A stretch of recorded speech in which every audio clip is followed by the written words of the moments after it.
Tere, head Tartu ajaloo huvilised. Ma pean tunnistama, et see valgus on näkku, ma ei näe teid, tähendab.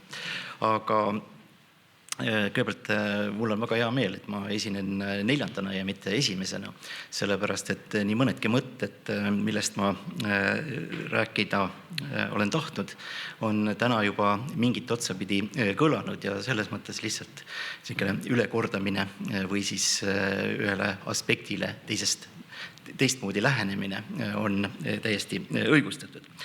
Aga nüüd ma tahaksin põhjendada seda, miks ma siis oma tänasele ettekandele panin sellise pealkirja, et mõtisklusi ja natukene Marge juba seda avas. Nimelt olen ma selle sügise seisuga 40 aastat arhiivis käinud, arhiivis istunud ja seda tegelikult päris intensiivselt teinud. Et kõigepealt uurinud Narva materjale ja Tallinna materjale ja nüüd siis viimased paar aastat tegelen Tartu arhiiviallikatega ja julgen ka arvata, et üsnagi intensiivselt.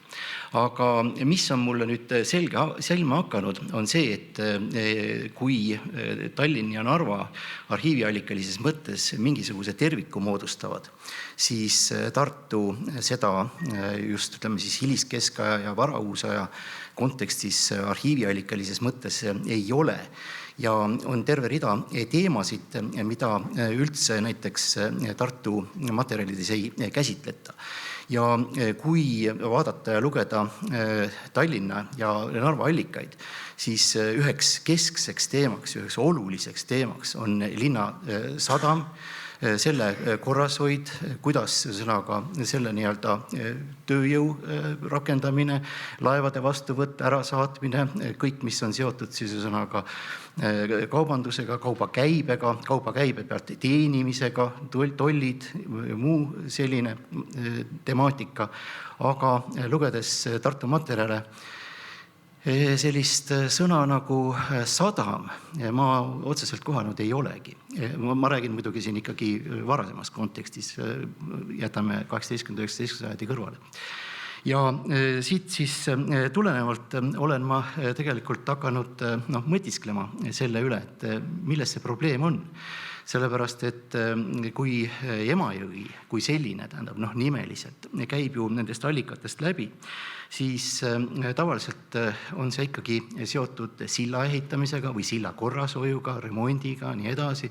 Samuti on siis juttu Emajõe veetee ääres kalapüügist, kellel on see õigus, kus on need kalapüügikohad, kes tohib seda teha ja kes ei tohi seda teha. Samuti on mainitud siis küttepuude hoidmist Emajõe kallastel mõlemal pool jõge, aga tegelikult väga jõuliselt käib nendest allikatest läbi ka lodja teema. Et lodipaadid, mis siis mööda Emajõge sõitsid, lodjakaptenid, kõik see, mis on sellega seotud. Aga kus nad selle vahepeatuse tegid? Seda ma ei tea. Ja nüüd esiteks üldse näitaks teile siia keskele võetud. Ja, esiteks tooksin ühe tekstikese, mille on kirjutanud siis Johannes Riising ja see on meil publitseeritud ja selle teksti on kenasti tõlkinud Marju Lõpajõe, saate seda ise lugeda ja ta kirjutab seal siis niimoodi. Siitkaudu on linnakodanikud omal ajal tihedalt kaubelnud venelaste, leedulaste ja teiste rahvastega. Praegu aga toovad naabervenelased ja eestlased laevadega siia nii värsket kui ka igat liiki kuivatatud kala ning pakuvad müüa odava hinnaga. Samuti hinnalisi karusnahku, pigi, vene parknahka ja muud sedalaadset, mida linnakodanikud ostavad isiklikuks tarbeks ja majapidamiste jaoks. Tegelikult selles väikeses lõigus on nüüd Tartu kaubandusest üsna paljugi öeldud ja ka sellest, et selle kaubanduslik olukord on ju aegade jooksul tugevalt muutunud. Et seda peab lihtsalt oskama siit nagu ridade vahelt üles leida. Ja kõigepealt ongi see, et siit kaudu on omal ajal ja edasi on siis juba see, et linnakodanikud ostavad isiklikuks tarbeks. See käib siis nii-öelda kaasaja kohta. Ja paljuski see peegeldab siis kaubanduse olukorda. Aga nüüd tulles selle teema juurde, siis juba oli siin juttu et sellest, et Emajõe neid jõe ületamise kohti just ju väga palju ei ole. ja see nii-öelda Võrtsjärvest Peipsi järveni Emajõe kulg on vägagi madal, see on soine ja neid häid jõeületuskohti tõepoolest napib. Ja siit tulenevalt siis muinasajal, võib siis ka keskaja alguses, on kujunenud ju siia Laia tänava kanti see nii-öelda jõe kõige mugavam ületuse koht. Ehk siis me räägime tänasest Botaanikaaia ja Vabadussilla piirkonnast. Ja seal siis olid need nii-öelda mõlemal kalgal sellised kõrgemad ja kuivemad osad. Ja see võimaldas siis jõge soodsalt ületada. Ja just see, tõenäoliselt siis jah, see soodne jõeületuskoht on siis tinginud ka selle, et esmalt tekib siia siis nii-öelda linnuse piirkond, aga tasapisi hakkab kujunema ka asulakoht. Ja nüüd, kui see muinasajal oli siis võimalik Ugandi maakonnast ja kaugemaltki lõunast tulles siin jõge ületades liikuda Järva ja Virumaa poole, siis on ju selge, et sellesse jõe ületuskohta pidi siis tekkima ka mingisugune infrastruktuur. See tähendab seda, et siis jõge mööda sõites, ütleme siis mõlemalt poolt sõites, kas siis lähemalt või kaugemalt tulles, oli ju vaja kuskil peatuda. Ja seal siis ka kaubeldi. Nii et see on selles mõttes nii-öelda oletuslik minu arvamus. Aga kahjuks ei toeta seda minu arvamust ükski arheoloogiline leid ja nagu ma olen siis aru saanud kolleegide tööst, on see pinnas seal ikkagi kõikide nende silla ja muude ehitustega aegade jooksul lihtsalt sedavõrd pahupidi kaevatud. Aga nüüd tuginedes siis ühele hilisemale materjalide, millest on juba ka korra siis juttu olnud ja millist kaarti on siis ka näidatud. Nimelt siis see on jah, üks Tartu vanemaid, mitte küll nüüd kõige vanem, aga siis 1636. aastast pärit kaart. Ja sellele kaardile viidates on siis esimesena Richard Otto näidanud, et Laia tänava nii-öelda lõpus pidi seal jõeületus kohas olema ka Tartu kõige vanem turukoht. Ja nüüd sellega üldiselt on teisedki nõus olnud, hilisemad ajaloolased on sellega nõus olnud. Ja nimelt siis siin, kui kaart on kahjuks sedavõrd väikene, aga siin on üks tekst. Ja see tekst iseenesest kõlab siis niimoodi, ta on kõigepealt saksa keeles, eks ju, die Breite Straße genannt all hier ist zuvor der Markt gewesen. Ehk siis nimetatud laiaks tänavaks, siin on varem turg olnud. Nii et selline vihje, ehkki jah, 17. sajandi esimese poole kaardil. Kus nüüd see turg täpselt oli? Sellele ei ole julgenud keegi väga täpselt viidata, aga kõik see edasine areng, piirkonna areng ju ka toetab seda, et see esialgne nii-öelda sadamakoht või siis laevade peatuskoht võis siin olla.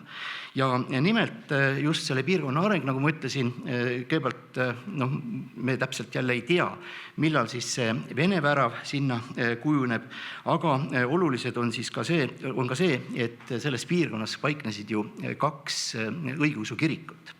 Et üks siis oli Pihkvalaste Nikolai kirik, mida praegu just kaevatakse välja, et rõõm oli kuulda täna kolleegi huvitavaid sõnumeid.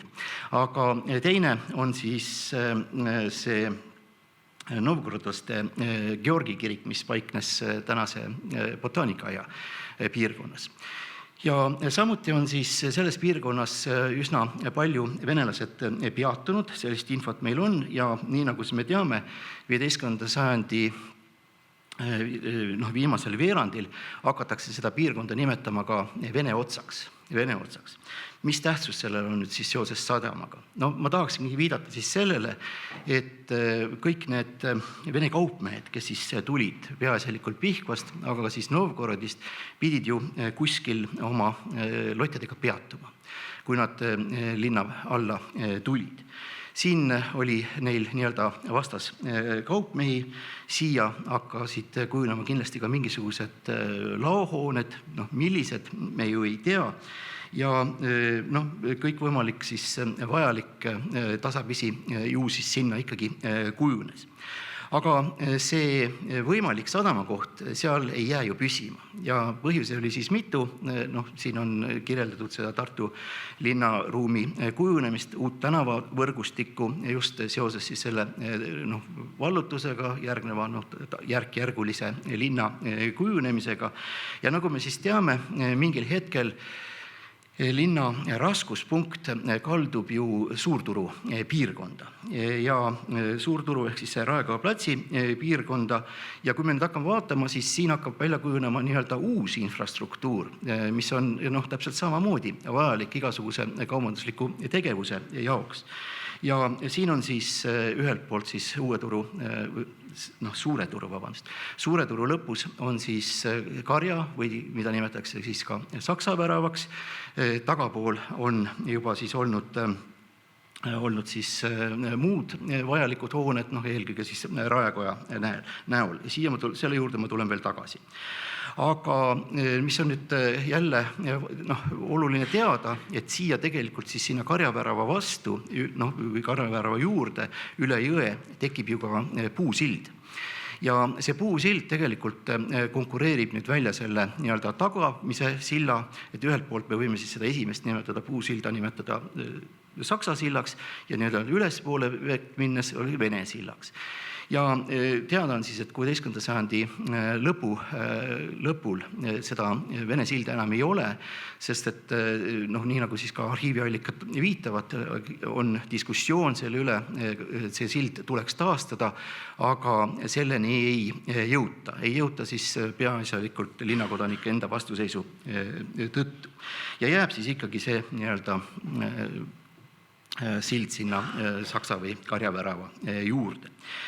Ja nüüd 16. sajandi siis esimesel poolel, keskel, jälle täpselt sellist daatumit ei oska keegi öelda, ju tekib sinna nii-öelda Holmi saarekesele, olgu peale ütlen, praegu ikkagi saar, tekib ju see Vene kaubahoov, mis jääb ju mitmeks sajandiks sinna ka püsima. Ja siin nüüd siis võikski, mina pakuksin välja, tähendab, et see järgmine sadam, nii nagu ta siis kõige loogilisemalt meil vaadates on ka, võiks siis olla seal Holmi saare edelapoolses osas nii-öelda vastu üle siis jõe. Nüüd, et seda veeteed kasutati peaasjalikult siis suurte lottidega sõitmiseks, kuni siis sinna, ütleme siis Vene kaubahoovini või siis Karja Saksa väravani, et sellele nüüd siis viitas ka just hea kolleeg Andres Tvauri oma ettekandega, et tegelikult oli ju see veeteed mööda liikumine pärsitud, aga tegelikult ei olnud ju ka otsest vajadust. Kõik see, mis seda nii-öelda tagamaa varustamiseks vajalik oli, seda sai ju õiendada pisemate paatidega ja see ei olnud enam nagu linnakodanike asi. Nii et see on üks asi, millele siis tasub tõsiselt tähelepanu pöörata. Ja nüüd, miks veel nagu võiks siis pakkuda välja puhtalt kaubandusloogikat silmas pidades, et see sadama koht oli just seal nii-öelda siis Saksamaa värava vastas, praeguse nii-öelda Rahusilla suunas selline ala, et siin on see, et just Tartu Raekoja platsil ehk siis seal nii-öelda Suurturul paiknesid ju kõik vajalikud asutused. Esiteks Raekoda, teiseks on seal siis ka ju kaalukoda, seal on poed ja selleks mõttes jälle otsime tuge, aga veidi hilisemast ajast. Ja nimelt siis kuulus 1682. aasta Tartu Raekoja platsi joonis, Ja siin on siis peal nii vana raekoda kui ka siis uus raekoda. Siin on siis peal ka kaalukoda ja kui te nüüd vaatate neid majade esimesi korruseid, siis need on ju kõik poepindasid täis. Aga teades siis seda, ütleme siis nii keskaja kui ka varauusaja, tegelikult ka hilisema aja kaubandust, seal olid ju kindlad reeglid, et kui lodi või laev, ükspuha oli meresadam, jõesadam, sisse tuli ta ju tühjaks laadida. See ei olnud mitte see, et kapten seda tahab või kipper seda tahab, vaid see oli ette nähtud. Kaubad tuleb kuskile ladustada, siis neid mõõdetakse, neid kaalutakse, kontrollitakse, siin täna on läbi käinud juba see sõna praakimine. Nii et kõik need protseduurid tuli teha ja loomulikult selles mõttes nüüd linna majandusega seisukohalt, sadam peab ju sisse tooma, kaubandus peab sisse tooma, on nüüd oluline just see kaalukoda. Sest et pärast kaalumist sai ju määrata need maksud, mida siis maksta tuli. Nüüd tulen korra teise hea kolleegi juurde, mainin siis Kaur Altoad ja ka temal on tegelikult üks väga huvitav mõte, millest ta siis räägib, kus võis just olla see nii-öelda sadama koht ja ta viitab sellele, et kui Raekoja plotsi pealt tulla, siis Emajõgi teeb ju üsna tugeva käänu. Ja see käänukoht oli ka sügavam, seal oli siis võimalik rahulikult peatuda, seal oli võimalik siis neid nii-öelda laevu hoida. Muidugi Kaur pakkus välja, et seal võis olla juba siis muinasajal sadam, aga ei julge kaasa rääkida, võib-olla oli, võib-olla mitte, aga vähemalt sellel mõttel, et seal kurvi kohas oli siis võimalik lottadel hästi peatuda, neid tühjaks teha, sellel on jumet, aga sellele viitavad ju ka hilisemate sajandite nii-öelda lotjade peatumise kohad. Nüüd jah, nagu ma siis juba sissejuhatavalt ütlesin, otseselt sadamat dokumentides ei mainita, aga mõningaid selliseid vihjeid, mis siis annaks nagu alust selles suunas mõtelda, siiski on. Ei hakka kõiki selliseid vihjeid nüüd esile tooma, aga näiteks 1646. aasta kuninganna Kristiina poolt Tartu linnale antud privileegide 15. peatükis või paragrahvis puudutatakse sellist teemat, kus ladustada või kuidas ladustada Tartu küttepuid. Ja seal siis kuninganna korraldab, et mõlemal pool jõge, aga selleks peavad olema need kaldad puhtad, seal ei tohi olla ehitisi ja kui mingisugused ehitised on, siis raad peab korraldama, et need ehitised kõik kõrvaldatakse. Ja selle napi teate põhjalt ju saab ka üht-teist välja lugeda, et kus siis ühelt poolt puid hoida, aga teiselt poolt, et oli ikkagi sobiv koht selle siis tegemiseks. Nüüd mainisin ka, või hoidmiseks, aga mainisin siis ka neid lotje ja tõepoolest lotjade kohta on päris palju materjali, päris palju tihti mainitakse mööda jõge sõitvaid lotje ja paate. Ja siin näiteks on üks nüanss, mille ma siis esile tooksin, on 1680. aastast, kus siis jälle üks raekorraldus on välja antud, mida tuli siis igal aastal korrata ja nimelt siis, et need linna alla tulnud lodjad, kuhu seda ei vihjata, et need ei tohtinud prahti ja muud mustust jõkke heita, samuti siis neid ei tohtinud üle laadida, et lodjad ei läheks ümber, ei upuks ja samuti siis on seal muud lotjadega seonduvad, näiteks, et neid ei tohtinud siis väevõimul kaupmehed endale prahtida, vaid selleks tuli ikkagi sõlmida leping kipriga. Nüüd jah, kõik on oletuslik, aga üsna loogiliselt siiski paika panda. Mis on nüüd Tartu materjalide põhjal tõesti minu jaoks, kes ma olen majandusajalooline ja eelkõige armastan arvandmeid, on suur puudus, et meil ei ole absoluutselt mingisugust statistilist materjali.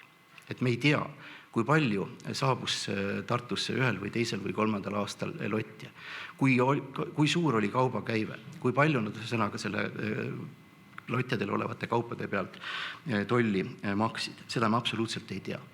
Ja samuti nüüd raematerjale lugedes ei ole mina leidnud mitte ühtegi nii-öelda mõtet või lauset, mis siis käsitleks seda nii-öelda rae tegevust sadama elu reguleerimisel.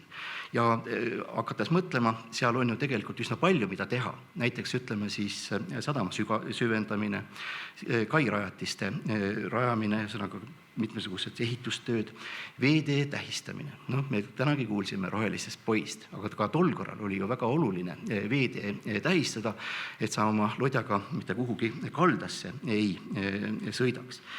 Ja jah, just selle, minu jaoks on muidugi kõige suurem probleem just see tollimaterjali puudumine ja kui nüüd vaadata seda Tartu tulude andmestikku, mis meil on säilinud, siis see näitab, et Tartus elatakse tegelikult kahest nii-öelda suurest sissetuleku allikast. Üks on aktsiis, ehk siis see nii-öelda tarbimine ja teine on just see kaupade kaalumine, need kaalurahad. Need on kaks suurt siis tuluallikat linnal üldse oligi.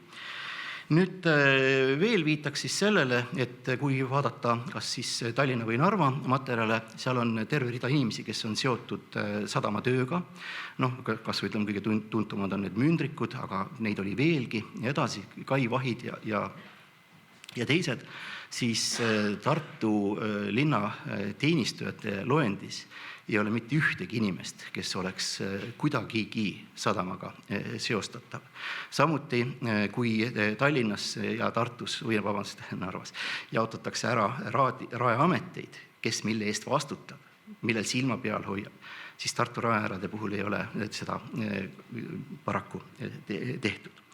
Ja ometi meil ei ole ju põhjust kahelda selles, et see Tartu vajas sadama kohta ja võime lihtsalt ainult mõelda selle peale, et 13. sajandist kuulus Tartu ju hansalinnade hulka. Ta oli siis seotud sellise rahvusvahelise veeteede ja teede võrgustiku süsteemiga, et ühelt poolt algas see kõik Põhja-Saksamaalt, võime kaugemaltki seda vaadata, samuti siis nii Tallinna, Riia kui ka Narva suund olid väga olulised, aga peamine on ikkagi see liikumise võimalus minna siis mööda veeteed Pihkvasse ja sealt siis juba kaugemale Venemaale. Nii et see, kui Georg von Rauch või siis tol korral veel Georg Rauch kirjutas ühes oma artiklis, et Tartu rikkuse allikaks oli Emajõgi, siis see on õige, aga kuidas see rikkuse allikas siis sadama mõttes toimis, paraku me teame ainult nii-öelda mõtlemise tasandil ja ega me siin väga palju ei eksi, kui me enam-vähem nendesse kohtadesse selle sadama siis paigutame, millest juttu ka oli. Nii et aitäh teile!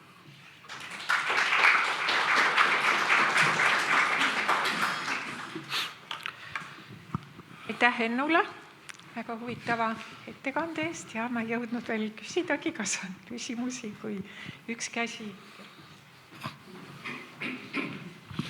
Ma küsiksin sel teemal, et arvestades siis keskaegset ja varakeskaegset kliimaolusid, oli ju tollal talved pikemad, külmemad, lumikatte ja veekogude peal jääkatte kestus palju pikem ja arvata võib, ma ütlen, et arvata võib, et kaubanduse kogu käibest tõenäoliselt suurema osa, ütleme siis sealt Pärnu-Tartu joonelt, võis moodustada hoopiski talvel veetavad kaubad, mis oli ju palju lihtsam tehniliselt kui seda näiteks veeteed mööda ja nii edasi. Et kui kas on ka võimalik midagi järeldada selle kohta, et kui suur võis olla talveaja kaubandusosa tähtsus? Mul ei ole põhjust teile vastu vaielda, täpselt niimoodi see oligi, aga siin oli ka teine kaubanduslik loogika, nimelt millal kaubad tuli linna tuua. Ja näiteks ütleme, meie piirkonnas on ju tagamaakaupadeks olid siis vili, lina, kanep, veel mõned kaubaartiklid, samuti siis Venemaalt toodavad kaubad. Ja selles mõttes tõepoolest siin Tartus oligi kõige lihtsam kasutada ikkagi seda jääteed. Nii nagu ütleme siis teistel linnadel just samamoodi, talv ju tegelikult teeb teed kõvaks, neid mööda on võimalik tuua. Ja loogika oligi näiteks, ütleme, merelinnade puhul oli see, et kogutakse siis kevadeks kaubad kõik kokku ja eks siin Tartus oli täpselt samamoodi. Ja nüüd selle veetee kohta, mis siin oli juttu, ma otseselt mõtlesin, et ma ei sekku sellesse vaidlusse või arutellu, aga selle veeteega on ka tõepoolest just samane lugu. Et ma olen sellest arhiiviallikate põhjal kirjutanud päris põhjaliku artikli just, kuidas seda siis 17. sajandil arutatakse, et mida tuleb selleks kõik teha ja nii edasi. Ja lõppkokkuvõttes jõutakse ikkagi sellele, et sellel ei ole mingisugust perspektiivi ja tegelikult ka viidatakse sellele, et see on ikkagi ainult üks kuulujutt. Aga nüüd, pidades silmas seda tee jäätumist, veetee jäätumist, ja see oli kõige odavam viis kaupu ühest kohast teise transportida. Ja selles mõttes ma usun, et Pärnust sõideti siia siiski kaupadega, aga mööda jääd, mitte mööda lahtist vett. Nii et selles mõttes teie küsimusel oli väga õige asetus.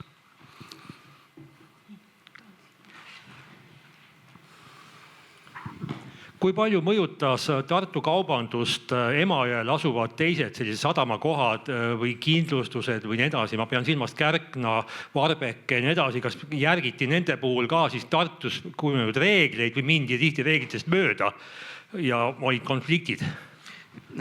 Ma ei näe põhjust reeglitest mööda minna, sellepärast, et tol korral nad olid ju kõik selle Tartu piiskopkonnaga seotud. Et see nüüd, et jõge mööda ülespoole sõideti, ka siin tuginedes just Andres Trauri ettekandele ja tema kirjatööd ja nii edasi, arvan, et ülespoole kui liiguti, siis liiguti ikkagi pisikeste paatidega, väiksemate veealustega.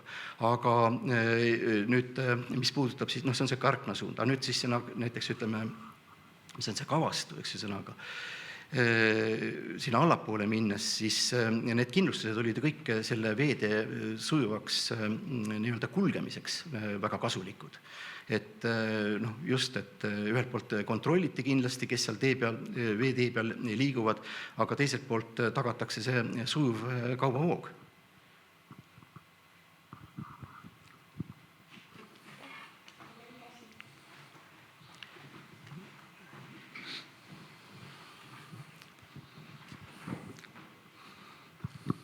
Lihtsalt paar mõtet laevatamise vaatevinklist, et seda siin on täna mitu korda mainitud, et Tartu on nagu kõige kitsamas kohas jalgsi käimise mõttes, kust Emajõest üle minna. Aga et võib-olla seda ka üle korrata, et Emajõgi, nagu Taavi ütles, langeb 3,5 meetrit Võrtsjärvest Peipsisse, aga sellest 3 ta langeb enne Tartut ja pärast Tartut ainult pool. Ehk siis Tartu on nagu ka laevatamise mõttes see nagu enam-vähem lõpp-punkt, kuhu sai purjedega. Okei, võib-olla sinna Kärkna kloostrini ka veel punitas kuidagi ära, aga jah, et ülespoole nagu Tartu ja Võrtsjärve vahel kunagi ei saanud nagu, et tõmbad purje üles ja sõidad nagu järveni, lisaks see jõgi käänutab sellest ja palju, et allavoolu. Et kui oli sobiv tuul, siis need suured laevad said ikkagi tulla nagu linnani välja. Ja sadamate koha pealt nagu seda ma hakkasin mõtlema, et võib-olla seal on nagu see, et esiteks lodjad ongi nagu ehitatud sellisteks laevadeks, mis saaksid hakkama põhimõtteliselt ilma sadamata, et nad on hästi madala süvisega, kui nad said juba Emajõele järvest, mis on nagu hästi madal koht laevateel, et siis jõesadamad tegelikult on sügavad nagu laevatamise vaatevinklist. Ja see kaldalt nagu laadimine ja see, ja lisaks veel see süsteem ju tegelikult meresadamatest on see erinev ilmselgelt sellepärast, et meresadamate taga mõnes mõttes on kogu maailm. Aga sisevete sadamad siin on ju tegelikult see piirkond on hästi väike, ma kujutan ette, et need kaupmehed siin ja linnaisad kõik tundsid üksteist ja oma laevade liikumist ja et võib-olla sellepärast oli nagu sükene nagu ei olnud nii hästi dokumenteeritud see eluvaldkond. nojah, ma samamoodi ei näe teile põhjust vastu vaielda ja kõik on õige, jah, nii on. Nii, kas on veel seisukohti, kommentaare?